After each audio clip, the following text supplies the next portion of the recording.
SynthWulf. The reason why I picked SynthWulf is because I'm an animal activist and I love synthesizers, so I was like, what animal is my favorite? Wolf. Okay, SynthWulf, there we go, that was easy. And it kind of stuck. My name's James St. George. I'm originally from Westminster, Maryland. When I first got into the electronic music scene, I was around 13, and most of the music that I really liked was from video game music. And I noticed that a lot of video games have really catchy music, and it was electronic, so a lot of my early electronic music was from video games.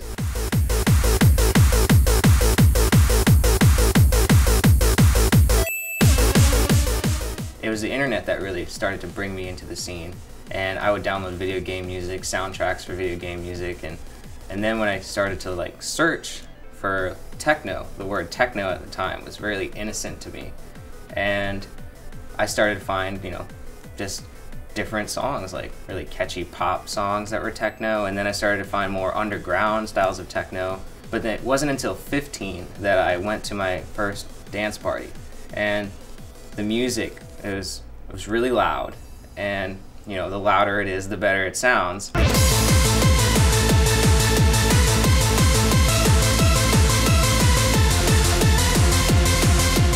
There was something about the bass at that show that really just drove me crazy, and when I came out of that show, it was definitely a life-changing experience for me to like hear music that I loved, that was just so pure, and like the bass was so warm and rich. When I first started to produce music, I was 15, and I tried to produce trance music, but I had no sort of structure to the way I would produce, and it wasn't until I was around 17 or 18 that I would pick up that structure.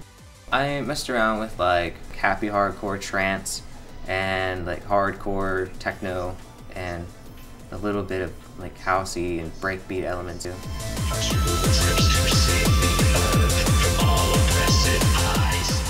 Well, a lot of the music that I produced, I was getting a heavy influence from UK-based music.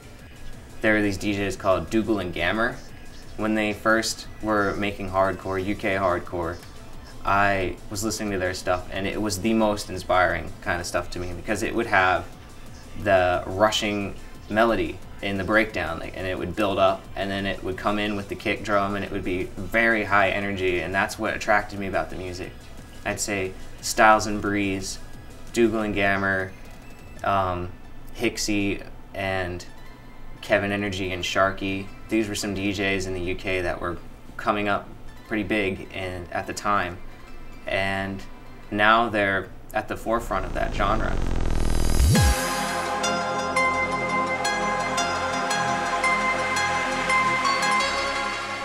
I have to say the best shows I've ever had are in California. The scene out there is wild. It's a party scene. It's more about the love and the friendship.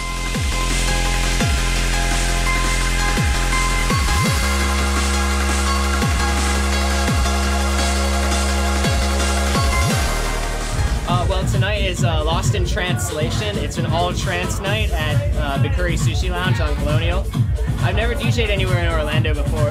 I've DJ'd in Tampa at like an outdoor party, but this is my first time in a club, and I'm excited because I love trance. Trance is really where I came from, and so I'm pretty excited to be able to just drop some hot tracks tonight.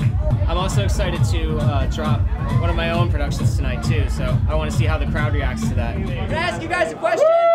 Yeah. Do you want some more?